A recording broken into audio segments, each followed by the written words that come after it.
पुत्रे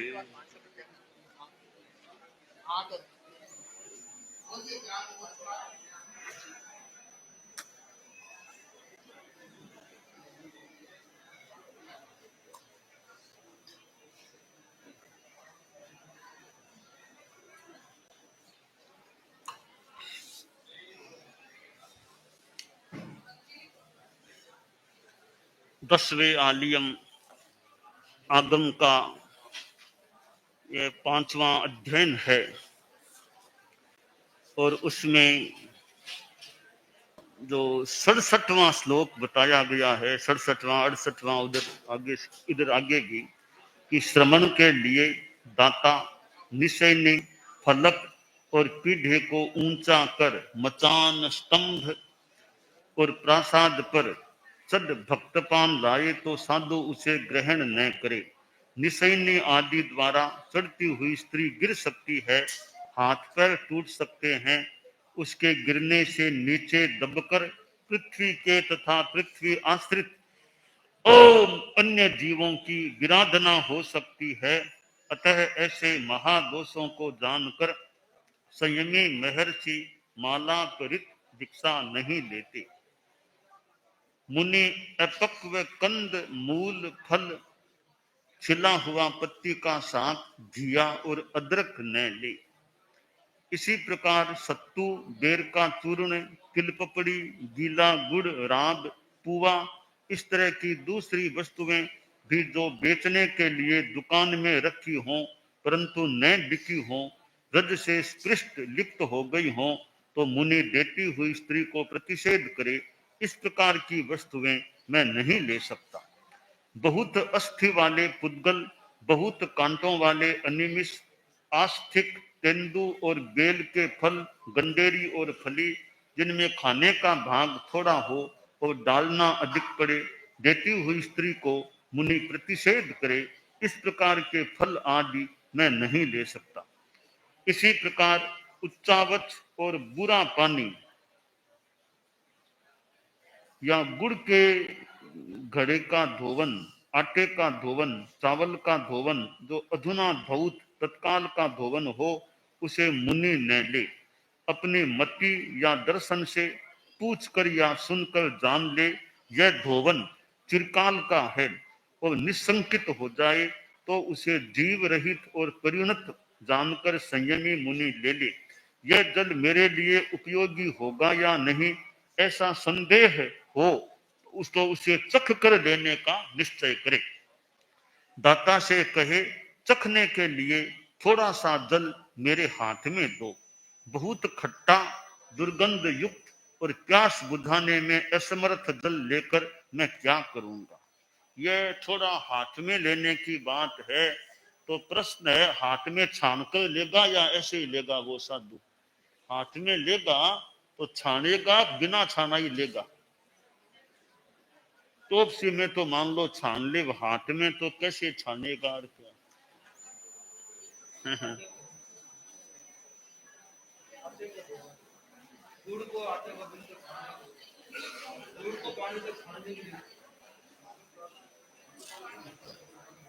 गुड़ को पानी है, यहाँ धोवन है, मतलब गुड़ को उसके यहाँ धोवन है, वो तो बिना छाने को नहीं के।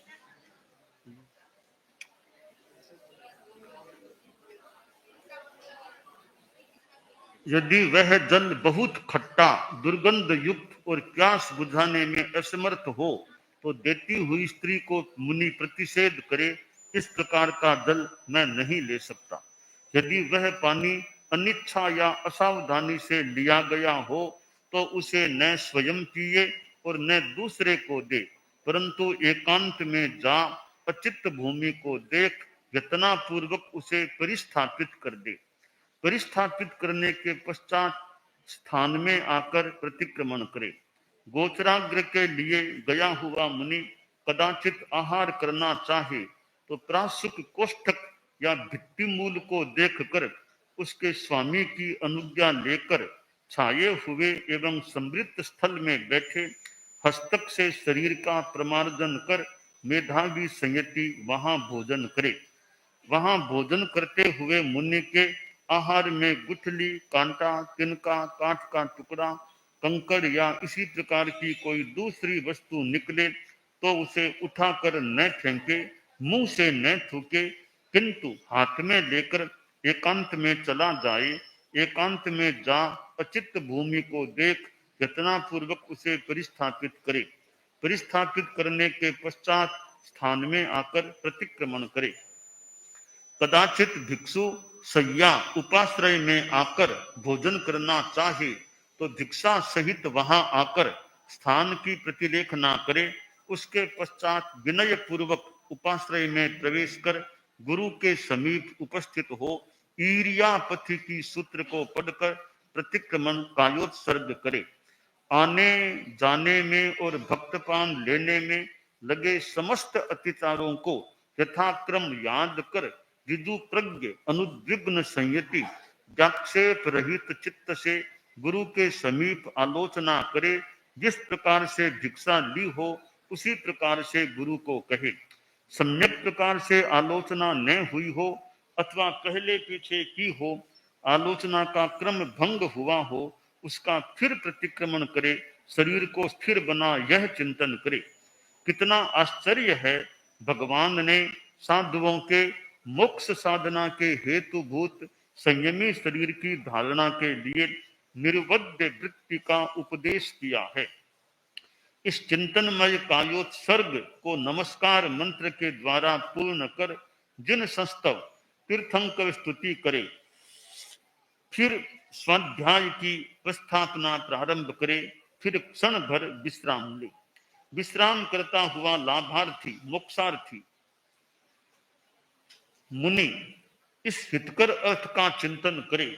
यदि आचार्य और साधु मुझ पर अनुग्रह करें तो मैं निहाल हो जाऊं, मानूं कि उन्होंने मुझे भव सागर से तार दिया।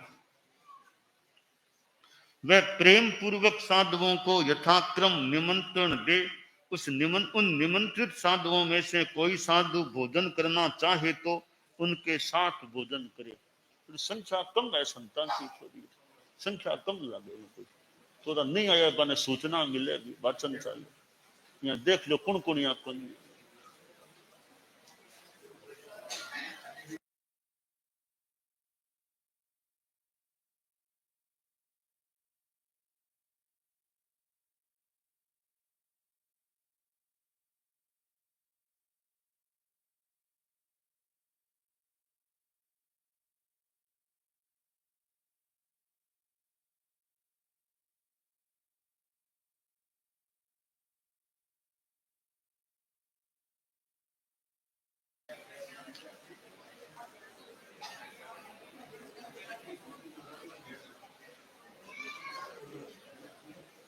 अपना अपना साज का देख लो कौन कौन बने बुल कर दो दिक्कत दर्शन चल रही है।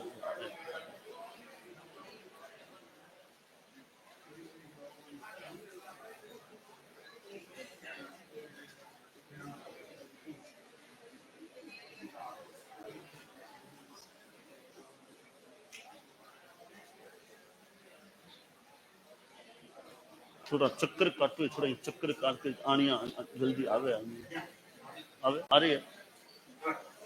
ठीक ठीक आ रही आ।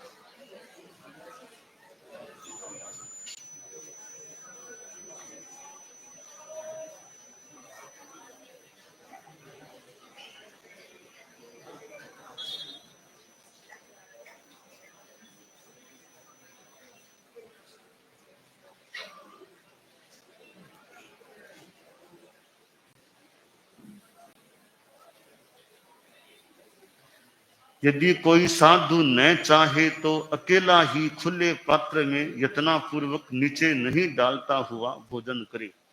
गृहस्थ के लिए बना हुआ तीता, तिक्त या कड़वा, कसेला या खट्टा, मीठा या नमकीन, जो भी आहार उपलब्ध हो उसे संयमी मुनि मधुघृत की भांति खाए। मुधा जीवी मुनि अरस या विरस, व्यंजन सहित या व्यंजन रहित, आर्द्र या शुष्क, मंथु और कुलमास का जो भोजन विधि पूर्वक प्राप्त हो उसकी निंदा न करे।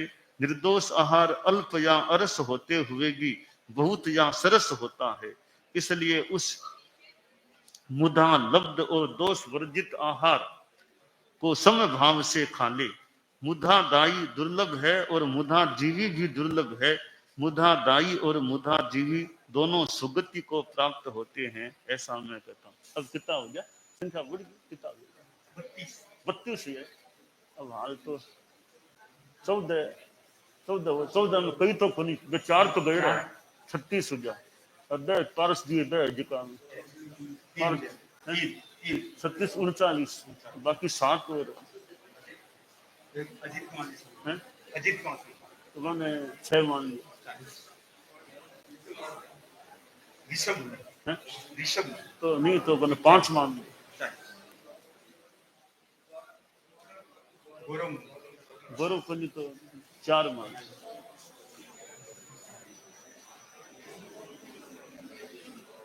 हाँ ठीक को ध्यान दे वो बोला ना। तो यह जो यूं 5वां अध्ययन है, इसमें पहला यह उद्देश्यक है और टिप्पण भी ऐसे यूं दिए हुए हैं।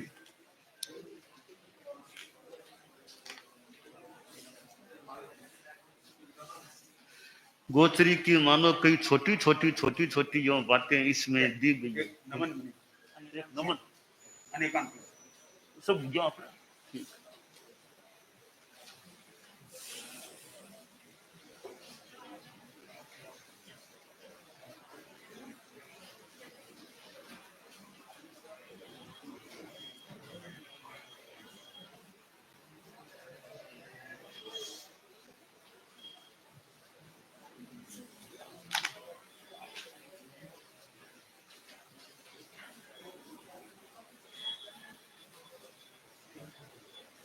कि जो चीज फल ज्यादा डालना पड़े, थोड़ा खाने का हो, वो साधु को नहीं लेनी चाहिए।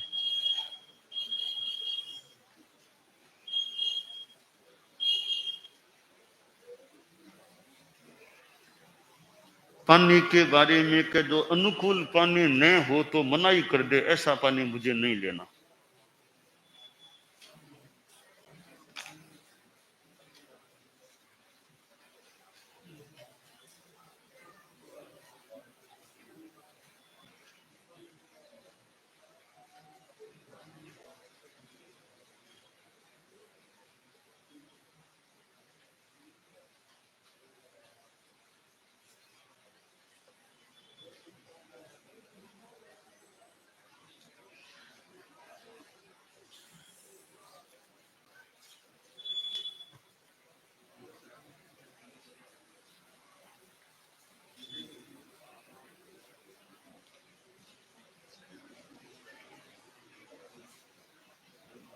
भोजन लाने के बाद वो मालूम करने की विधि है, वो भी ऐसे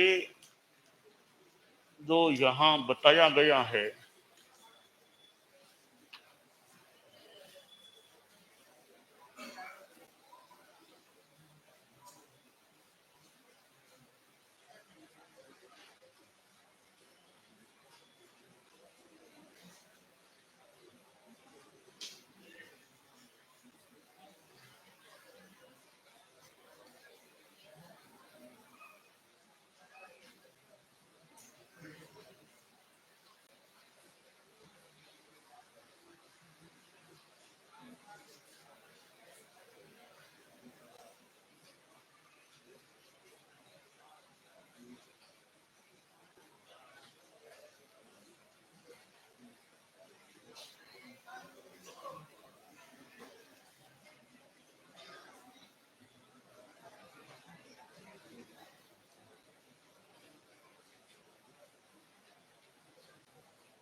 यहाँ तो वो आलोचन थोड़ा गोचरी लाने के बाद भी आलोचन की, हमारे यहाँ यूं आलोचन की बात तो नहीं है। और आलो गुरु सका से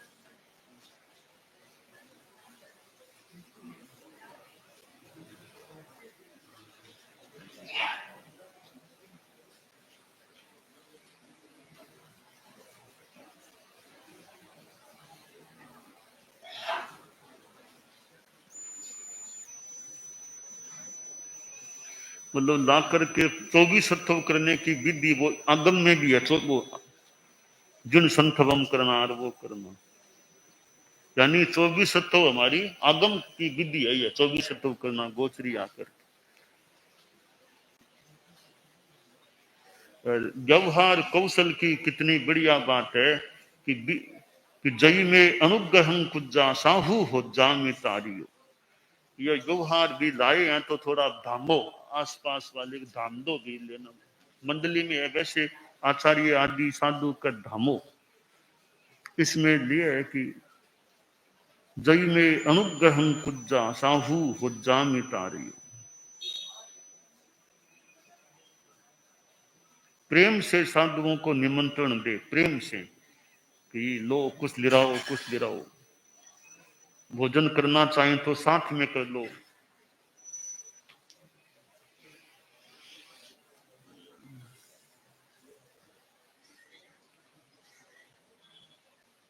भोजन करे तो जयम अपरिसादयम, नीचे गिराते गिराते नहीं करना चाहिए। ज्यादा सीता नहीं हो तो बढ़िया रहे, सीता ज्यादा नहीं हो ना, नीचे गिरे नहीं, ध्यान से करे। और वो पात्री को धोकर पानी पीने की परंपरा आजकल है क्या, पानी पीना पात्री धोकर के, है ना। अब यानी लेप भी हो तो डालना न पड़े, पानी पात्री धो के पानी पी लेना।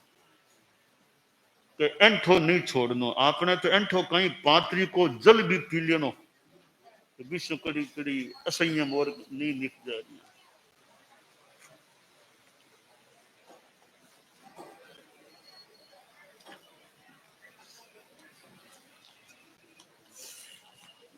अब दिए इस श्लोक से भोजन विधि का प्रारंभ होता है।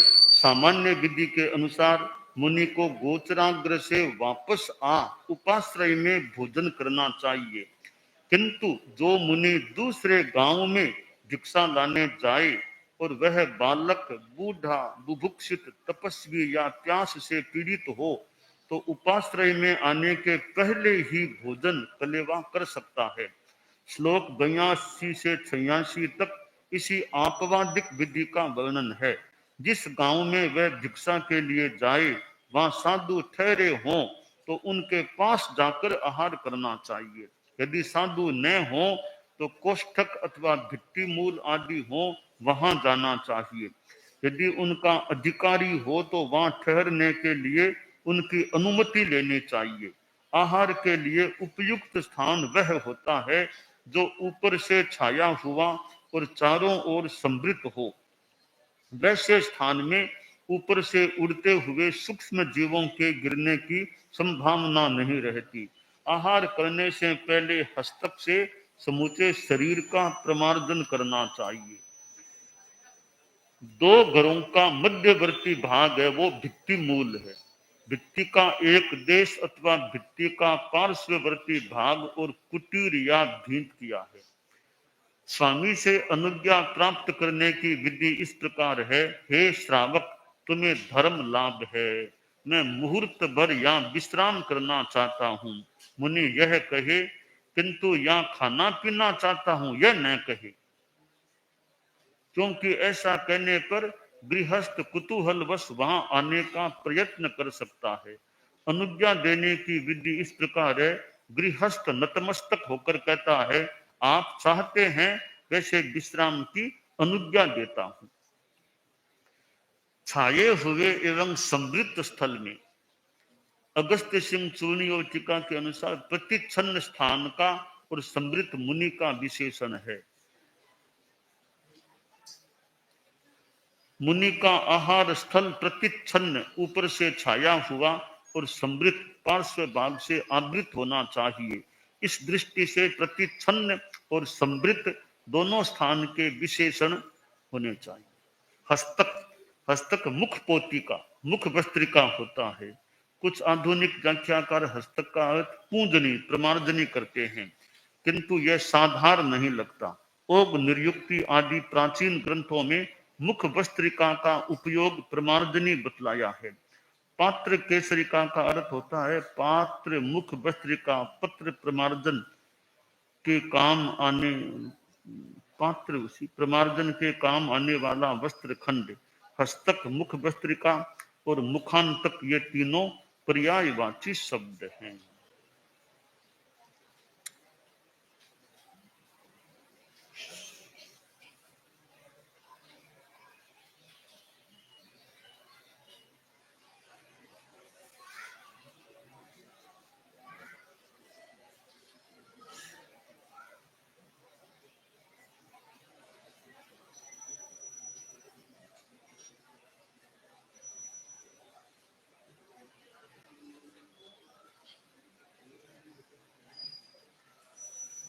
गुठली कांटा, अठ्ठियम कंटो। चूर्णिकार इनका अर्थ हड्डी और मछली का कांटा करते हैं और इनका संबंध देश काल की अपेक्षा से ग्रहण किए हुए मांस आदि से जोड़ते हैं। अस्थिक और कंटक प्रमादवश गृहस्थ द्वारा मुनि को दिए हुए हो सकते हैं, ऐसा टीकाकार का अभिमत है। उन्होंने एक मतांतर का भी उल्लेख किया है। उसके अनुसार अस्थिक और कंटक कारणवश गृहित भी हो सकते हैं, किंतु यहाँ अस्थिक और कंटक का अर्थ हड्डी और मछली का कांटा प्रकरण संगत नहीं है। गोचराग्र काल में आहार करने के 3 कारण बतलाए हैं। असहिष्णुता, ग्रीष्म ऋतु का समय और तपस्या का पालना। कि जो भूख ज्यादा लग जाए या बहुत गर्मी है, प्यास और लागी, तपस्या को पालनो हुए तो ठिकाने आने से पहले भी आर कर ले। ओग निर्युक्ति के भाष्यकार ने असहिष्णुता के 2 कारण बतलाए हैं, भूख और प्यास। क्लांत होने पर मुनि भूख की शांति के लिए थोड़ा सा खाता है और प्यास की शांति के लिए पानी पीता है। या भुंजमान शब्द का अर्थ परिभोग किया जा सकता है, उसमें खाना और पीना ये दोनों समाते हैं। गुठली और कांटे का प्रसंग भोजन की अपेक्षा पानी में अधिक है। आयार चुला में कहा है कि आम्रातक, कपित, बिजोरे, दांत, खजूर, नारियल, करीर, करील एक प्रकार की कंटीली झाड़ी, बेर, आंवले या इमली का धोवन, सैअठ्ठियम गुठली सहित, सैपुनयम छिलके सहित और सैबीजगम बीज सहित हो, उसे गृहस्थ वस्त्र आदि से छान कर दे तो मुनि न ले।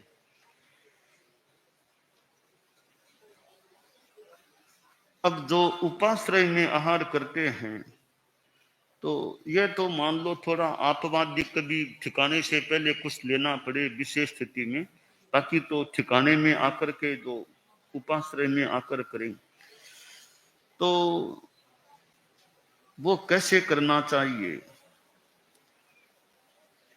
कि ठिकाने में आ गया है, सबसे पहले स्थान प्रतिलेखना की बात आती है।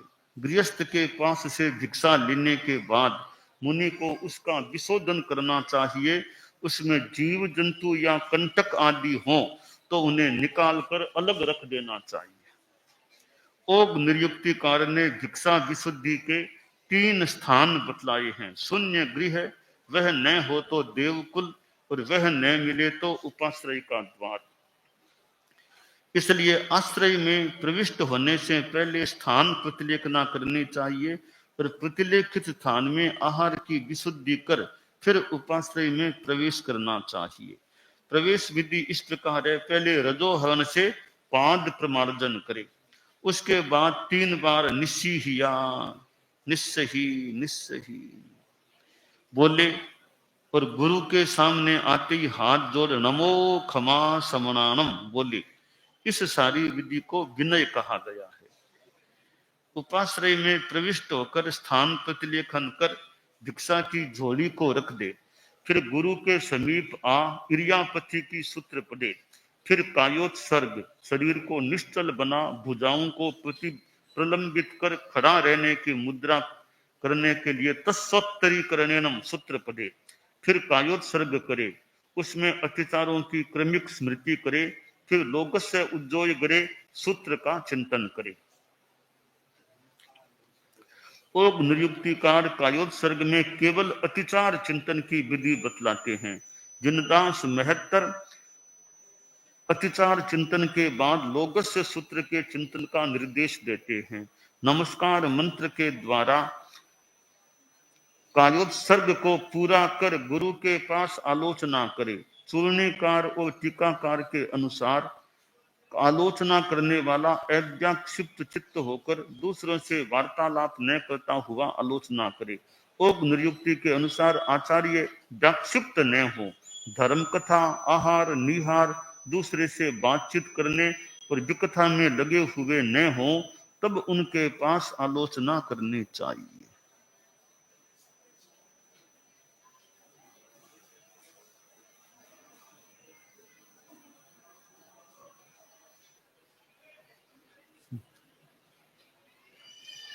आलोचना करने से पहले वह आचार्य की अनुज्ञा ले और आचार्य अनुज्ञा दे तब आलोचना करे। जिस क्रम से भिक्षा ली उसी क्रम से पहली भिक्षा से प्रारंभ कर अंतिम भिक्षा तक जो कुछ बीता हो वह सब आचार्य को कहे। समय कम हो तो आलोचना निवेदन का संक्षेप में किया जा सकता है।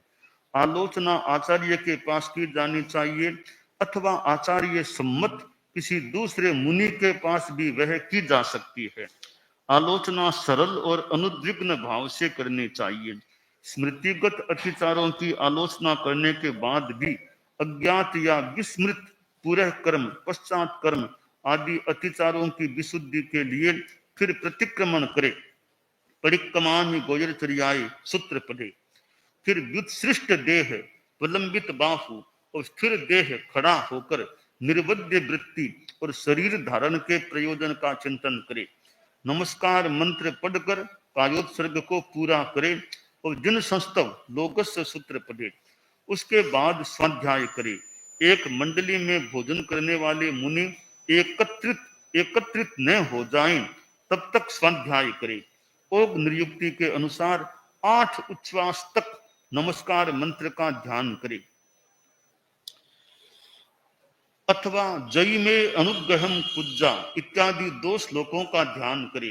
फिर मुहूर्त तक स्वाध्याय करे, कम से कम 3 गाथा पढ़े, जिससे परिश्रम के बाद तत्काल आहार करने से होने वाले धातु क्षोभ, मरण आदि दोष टल जाएं। मुनि 2 प्रकार के होते हैं। मंडल्युपजीवी, मंडली के साथ भोजन करने वाले। अमंडल्युपजीवी, अकेले भोजन करने वाले। मंडल्युपजीवी मुनि मंडली के सब साधु एकत्रित न हो जाएं तब तक आहार नहीं करता, उनकी प्रतीक्षा करता रहता है। अमंडल्युपजीवी मुनि भिक्षा लाकर कुछ क्षण विश्राम करता है। विश्राम के क्षणों में वह अपनी भिक्षा के अर्पण का चिंतन करता है। उसके बाद आचार्य से प्रार्थना करता है, बनते यह मेरा आहार आप लें। आचार्य यदि न ले तो वह फिर प्रार्थना करता है, बनते आप पाहुने, तपस्वी, रुग्ण, बाल, वृद्ध या शिक्षक इनमें से जिस किसी मुनि को देना चाहे उन्हें दे। यूं प्रार्थना करने पर आचार्य पाहुने आदि में से किसी मुनि को कुछ दे तो शेष रहा हुआ आचार्य की अनुमति से स्वयं खा ले। और यदि आचार्य कहें कि साधुओं को तुम ही निमंत्रण दो तो वह स्वयं साधुओं को निमंत्रित करे। दूसरे साधु निमंत्रण स्वीकार करें तो उनके साथ खा ले, और यदि कोई निमंत्रण स्वीकार न करे तो अकेला खा ले। निमंत्रण क्यों देना चाहिए, इसके समाधान में ओग निरुक्तिकार कहते हैं, जो भिक्षु अपनी लाई हुई भिक्षा के लिए साधर्मिक साधुओं को निमंत्रण देता है उससे उसकी चित्त शुद्धि होती है। चित्त शुद्धि से कर्म का विलय होता है, आत्मा उज्जवल होती है। निमंत्रण आदर पूर्वक देना चाहिए। जो अवज्ञा से निमंत्रण देता है वह साधु संघ का अपमान करता है। जो एक साधु का अनादर करता है वह सब साधुओं का अनादर करता है। जो एक साधु का आदर करता है वह सब साधुओं का आदर करता है। कारण स्पष्ट है, जिसमें साधुता, ज्ञान, दर्शन, तप और संयम है, वह साधु है। साधुता जैसे एक में है वैसे सब में है। एक साधु का अपमान साधुता का अपमान है, और साधुता का अपमान सब साधुओं का अपमान है। इसी प्रकार एक साधु का सम्मान साधुता का सम्मान है, और साधुता का सम्मान सब साधुओं का सम्मान है। इसीलिए कहा है, संयम प्रधान साधुओं का वैयावृत्य करो, भक्तपान का लाभ करो, और सब प्रतिपाती हैं। वैयावृत्य अप्रतिपाती है, और सब प्रतिपाती है। वैयावृत्य अप्रतिपाती है। इन 10 श्लोकों में से पहले श्लोक का प्रतिपाद्य है भिक्षा विशुद्धि के लिए स्थान का प्रतिलेखन। दूसरे का प्रतिपाद्य है उपाश्रय में प्रवेश की विधि, इरियापथिति का पाठ और कायोत्सर्ग। भूलों की विस्मृति यह तीसरे का विषय है। चौथे का विषय है उनकी आलोचना।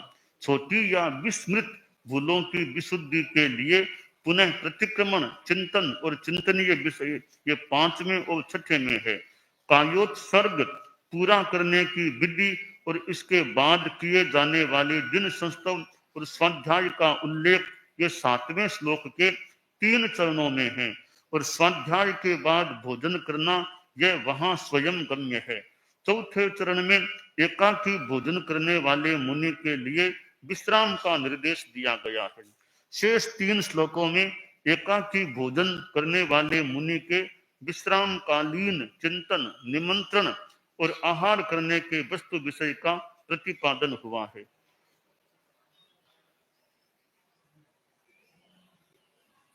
आवश्यकतावश साधु उपाश्रय में न आकर बाहर ही आहार कर सकता है। इसका उल्लेख श्लोक 82 और 83 में है। विशेष कारण के अभाव में साधारण विधि यह है कि साधु जहां ठहरा हो वहीं आकर भोजन करे। उसका विवेचन आगे किया जा रहा है। यह भोजन करने की भी बात है, कैसे करना। जरूरी हो तो ठिकाने से बाहर अलग भी जगह किया जा सकता है। सामान्यतया ठिकाने में आकर ही करना चाहिए। ठिकाने में आकर के कैसे करना, उसके लिए भी अकेला है तो थोड़ा धाम, एक तो मंडली में है तो ठीक है, अकेला के तो आसपास साधुओं को भी कह दे आप गिराओ कृपा करो थोड़ा, ऐसा निमंत्रण। उससे भी निर्जरा आत्मा की उज्ज्वलता, प्रेम भाव, प्रीति भाव बढ़ सकता है। किसी को धामने से आपस का थोड़ा प्रीति भाव, सौहार्द भाव यूं बढ़ सकता है। जिज्ञासा हो तो कोई ओम। हाँ बोलिए।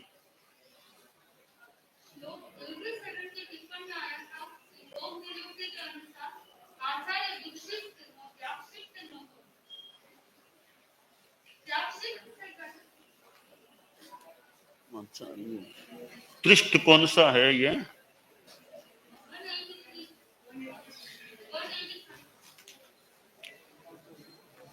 पृष्ठ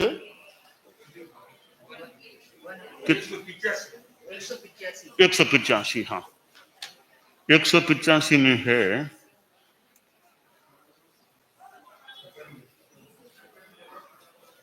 श्लोक 87 का जो टिप्पण है उसमें नीचे आया है आपकी युक्ति के अनुसार आचार्य व्याक्षिप्त न हो। हाँ इसमें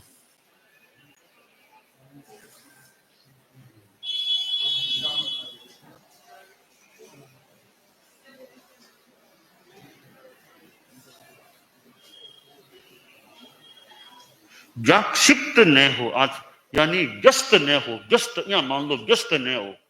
अच्छा ये विकथा में लगे हुए, थोड़ा सा मूल तो ये दिया है कि कई बार क्या होता है कि ये जो दिया है कि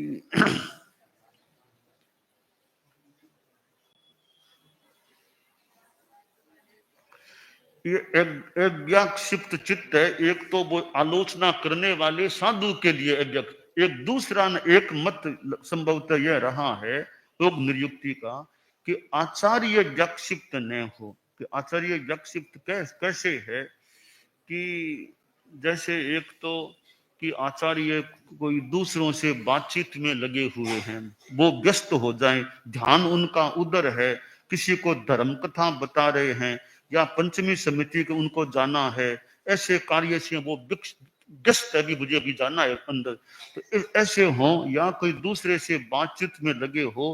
और ये विकथा थोड़ा सा द्रष्टव्य है, शब्द विकथा है क्या है, क्यों आचार्य के लिए विकथा कहना थोड़ा यूं शोभनीय भी नहीं लग रहा है। पता नहीं मूल पाठ में क्या लिखा होगा, पर यहां आ गया विकथा है। और विकथा में लगे हुए न हो तब उनके पास आलोचना करनी चाहिए। फिर भी वो नियुक्ति का पाठ तो यहाँ पर वो मतलब दिया हुआ नहीं है, केवल गाथा दी है। कोई ओग नियुक्ति है क्या अपनी, कहीं हो तो कोई नहीं है या अपनी ओग नियुक्ति है क्या? छपेड़ी तो है ना, छपेड़ी है। तो पता नहीं गाथा में क्या दिया है। विकथा में लगे हुए न हो तब उनके पास आलोचना करनी चाहिए। कोई जाने, संत जाने क्या? अच्छा, बोल छपेड़ी है नहीं आपने, अक्षय प्रकाश है क्या? अक्षय प्रकाश।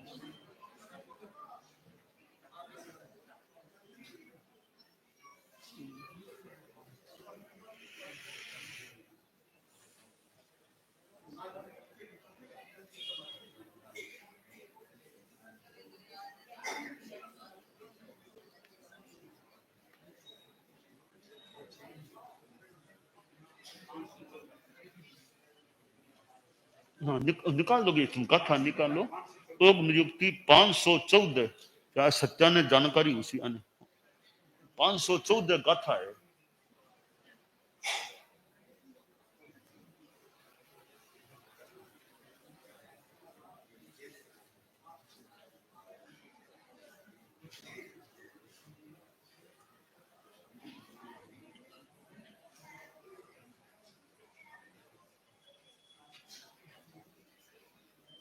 गाथा जो दी है, बखित परा हुत्ते कमत्ते मां कयाई आलो ए आहारम च करेंतो निहारंग वा जदी करेती। तो इसमें बखित परा हुत्ते, परांगमुख एक शब्द है, प्रमत्त इसका दिया है।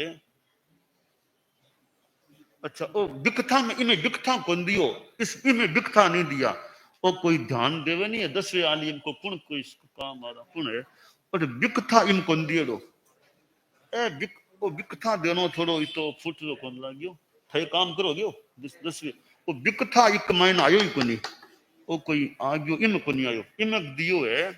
तो पमत्ते काई हुए का मतलब आचार्य थोड़ा यहाँ तेजी में आएड़ा हुए नहीं, मतलब कोई मान लो कोई संतान है ओड मोह की दरारिया हुए या तो बी टाइम पे थोड़ी तेजी आईडी है बने, तो बी टाइम बात नहीं, बी टाइम आलोचना नहीं लेनी चाहिए, तेजी में आएड़ा तो बिना विकथा को नहीं वो थोड़ो सो गुस्सो थोड़ी तेजी में आ जावे कन्हैया, कोई कोई संत गलती कर दी मान लियो तो बने थोड़ो की प्रमाण लाग गया, तो प्रमाण में थोड़ो सो ओड मोह दिरा रहा, तो ब्याकले में मान लो थोड़ो गुस्से में, तो बीटीएम बात नहीं करनी चाहिए आलोचना की और की कर बीटीएम यहाँ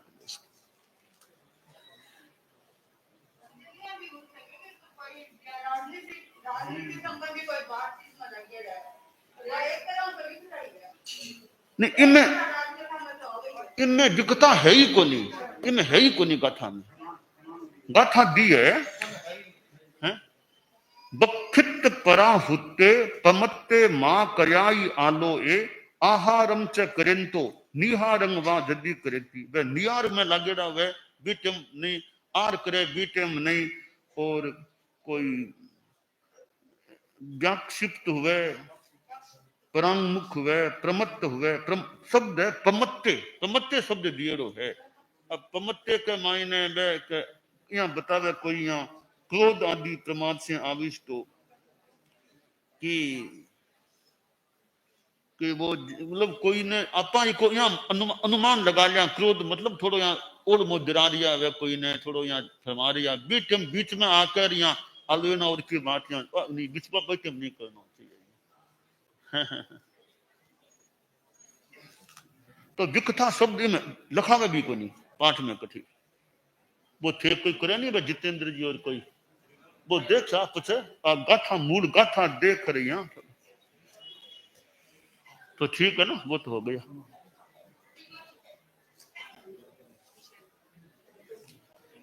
हाँ हाँ हाँ बताओ थोड़ा सुनित जाए आगे थोड़ा सुनता है और सुनित सके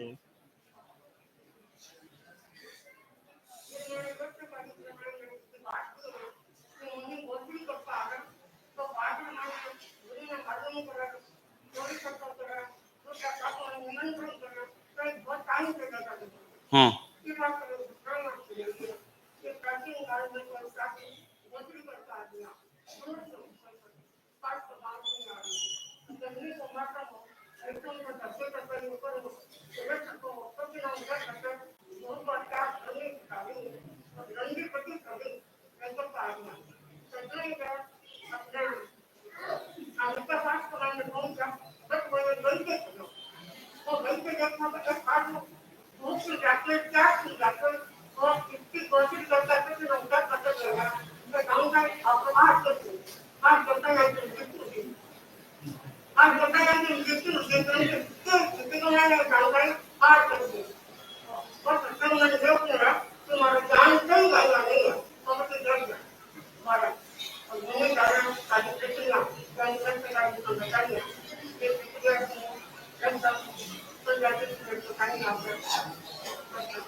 हाँ मतलब कभी अंत धूप में और में या अंत आर नहीं करना चाहिए थोड़ो वो 24 कर लो थोड़ो पैर पूछ लो साफ कर लो ठंडा हो जाओ आराम या 5-10 मिनट थोड़ा इतने वो जिया मंडली का संत है नहीं वे और व्यवस्था वहां कर दे बीते वो तो झोली लेकर मेल दी अब सागला साज का संत है नहीं वे सारी पानी की और की व्यवस्था वहां करे वो आपको पग धो लो प्रविष्ट कर लो थोड़ा आराम कर लो पछे 5-10 मिनट हो जावे पछे आपको आर में शुरू करे तो कहो वैद्य की बात घटना यहाँ बताइए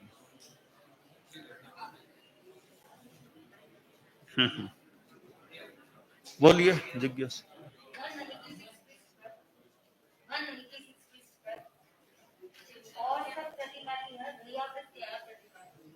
भैया भी था वो एक आयो है ये में जो पृष्ठ है 186 में आया है देखो देखो लिखा है इसमें जो 8वां है वो गथा 532 है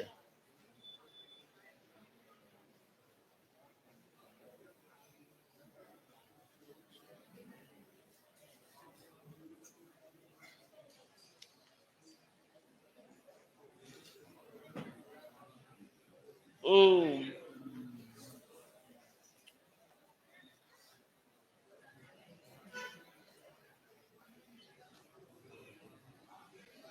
उत्तम गुण धारण करने वाले साधुओं की वैयावृत्ति नियत रूप से करनी चाहिए क्योंकि और सब प्रतिपाती हैं वैयावृत्ति अप्रतिपाती है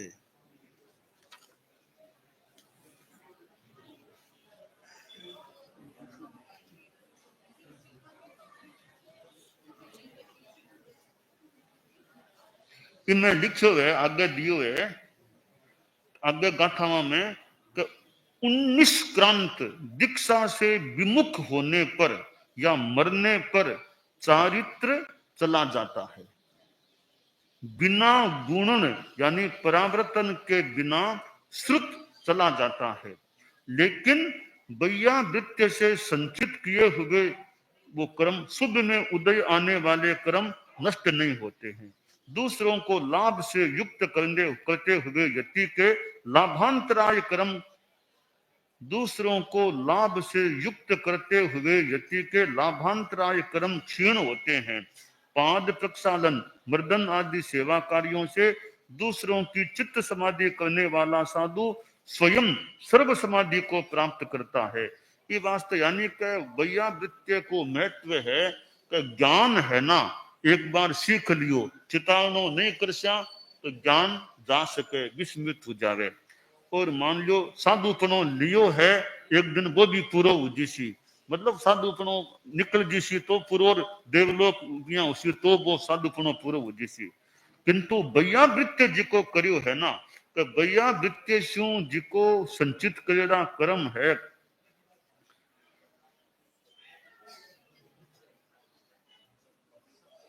कि वह कर्म नष्ट, वैयावृत्य से संचित किए हुए शुभ में उदय आने वाले कर्म नष्ट नहीं होते, वह बना रहे कर्म, जिका ने साथ सेवा करी है वह कर्म बना रहे। इमें दियो है तो मतलब सेवा को महत्व सा, सेवा को फल मिल छी, सेवा को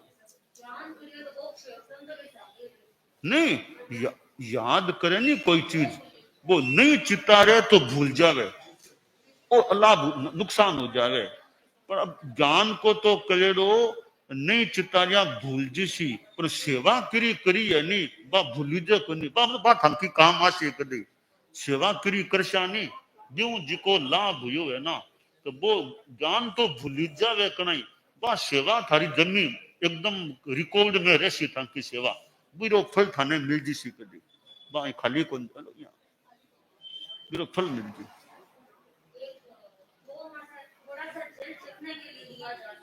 पानी चखने के लिए वो, हाँ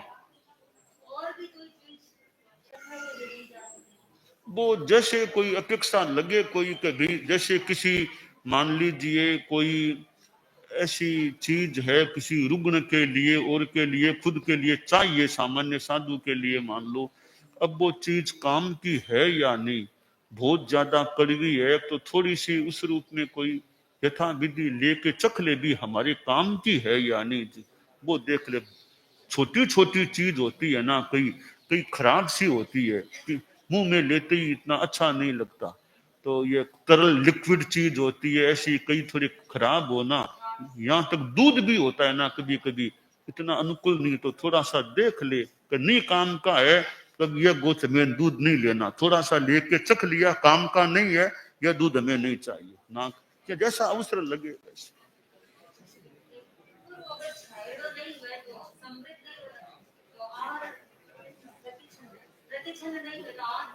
वो ऐसे, पहली बात तो यह है कि संभव हो और अनुकूलता हो तो यूं रास्ते में गली में रोड पर और नहीं करना तो बढ़िया, फिर भी अपेक्षा है, अगर कोई अपेक्षा पालना करना है, कोई स्थान मिल जाए तिबारा वगैरह तो वो नहीं मिले तो यह देख ले जीव जंतु तो नहीं गिरते है ना, जीव जंतु नहीं गिर रहे हैं तो फिर खुले में भी कर सकते, तो अवसर देख ले। दानान सिद्धम अभयपयानम सच्चे सुया अनवज्जम वयम तवे सुया उत्तम गंध लोगुत्तमे समने